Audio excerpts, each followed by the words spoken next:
හොඳ දේ කළොත් හොඳ දේනවා, නරක දේ කළොත් නරක දේනවා.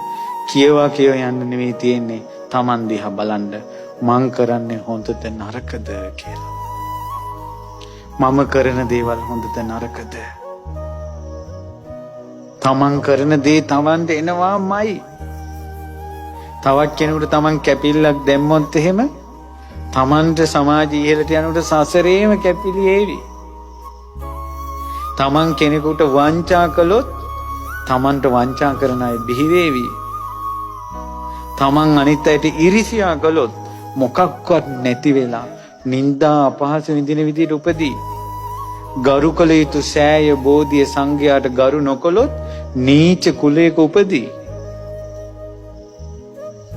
කරන්න දෙයක් නැහැ. ප්‍රාණඝාතය කළොත් උපනූපන් ජීවිතය අඩු වයසින් මැරෙයි.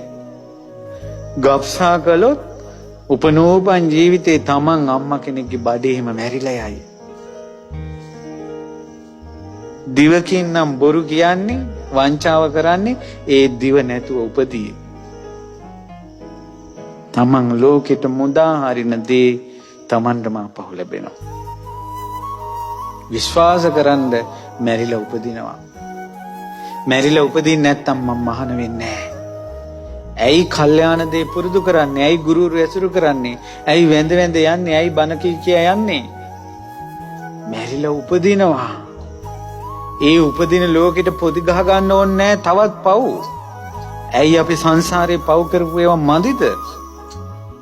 පව් මදි වෙලාද පින්වත්නි මේ මිනිසුන් පව් කරන්නේ?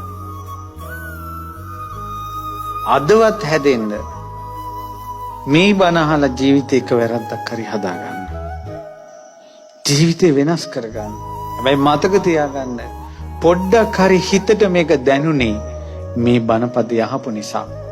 හැමදාම බණ ඇහුවොත් ගොඩාක් දේවල් දැනෙන්න ගනේවි.